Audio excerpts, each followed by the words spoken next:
The Vanishing of Jack Turner. I never was a good kid.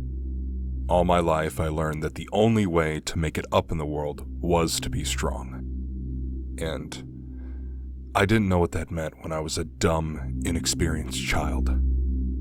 I thought to be strong was to show it. I pushed around the small fries of the school to assert my dominance, to show that I wasn't weak. This pushing evolved into me being physically abusive towards anyone I deemed below me. I was the school bully. This got me expelled so many times, causing my family to move over and over just for me to have an education. This kept happening all the way up until high school, freshman year, when I met a senior named Jack Turner. Jack was a quiet guy, always keeping to himself. He didn't have any friends. Not even the social outcasts wanted him. All he did in his years of high school, I assume, is simply do his schoolwork and go home. As a freshman, I felt like I needed to make myself appear strong and dominant so I wasn't bullied myself. Jack was simply the best option. He was an upperclassman. A freshman who dominated a senior would truly show the school who was strong and superior, right? As I said before, I was a stupid and misguided kid. The harassment started small, calling Jack names and slurs. Then I began to vandalize his work. Then I began to abuse him physically. These are actions I'm not proud to say I've done. It makes me sick how fucked up of a human I was back then. Anyway, the first semester is done and suddenly Jack vanishes from school. I took this as a victory, thinking I defeated a senior. A week goes by and the county I live in gets an alert. Person missing, Jack Turner. If you know the whereabouts of this person, contact authorities immediately. I couldn't believe it.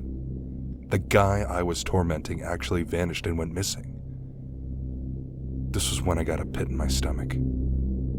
Could I have actually led him to suicide? I pondered. Days go by and Jack is nowhere to be found. It was a week later on Tuesday when things started acting up. I returned home from school when I began hearing creaking from above in my room. At this point in time, my parents weren't home as they were both busy working. I walked upstairs and I entered the hallway. My door was closed. I specifically remembered I left it open on my way to school that day, but it was closed. As I opened the door, I found my room to be untouched. Nothing was out of place. Nothing was stolen. Nothing was pushed out. Nothing seemed to have happened in my room. That is, until I saw a note on my desk, which I know wasn't there before I left. The note simply read, "Flip to the other side." I followed the instruction and flipped the note. It's Jack. It's a photo of Jack. His hair looked unkempt and messy. I called authorities immediately. Police arrived at my door and I showed them the picture. They brought me into questioning. I told them everything. How I harassed this kid who might have had mental issues. My parents came to pick me up from the station, but not before the guy asking the questions told me to watch out for myself and to go to therapy for my violent tendencies and superiority complex. It was Sunday night when I found him. I spent that night playing video games since I couldn't sleep. While playing Crash Bandicoot, I heard something tumble in the attic. Feeling uneasy, I went over to my parents' room quietly. I woke them up telling them something is in the attic. My father got out of bed to check it out. I followed suit. My father opened the attic and went up the stairs. I, again, followed suit. We found nothing originally. That is, until I saw a figure in the corner of my eye. I alarmed my father, and that's when we saw him. Jack was shirtless, showing us his disgustingly malnourished torso.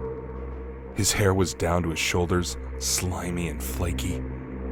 When he stood up, his legs wobbled as if he was using all of his strength. When he tried to speak, all that came out was a breathy squeak. Jack then started to, or at least try, to run. He tumbled and tripped his way towards the attic window. Then he smashed the window with his fist and jumped.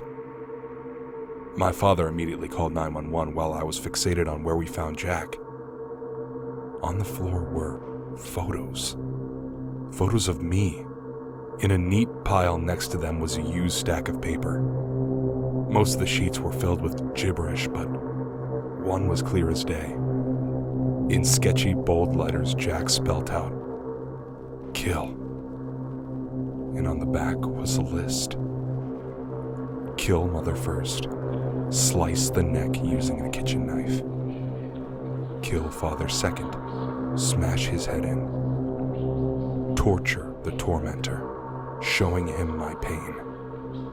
Burn the house down with tormentor inside. An ambulance arrived and took Jack away. He miraculously survived the fall and was nursed back to health, but his mental state was too far gone. He was taken to an asylum for treatment. That year changed my life and who I was as a person, teaching me that acting that way was going to get me killed, or get other people killed. I took therapy later that year during the summer, and I came out a better man. I graduated high school with my diploma. I'm writing this story because my past came back to haunt me. I found out that Jack left the asylum yesterday, and I found a photo posted on the door to my house. It's a photo of me.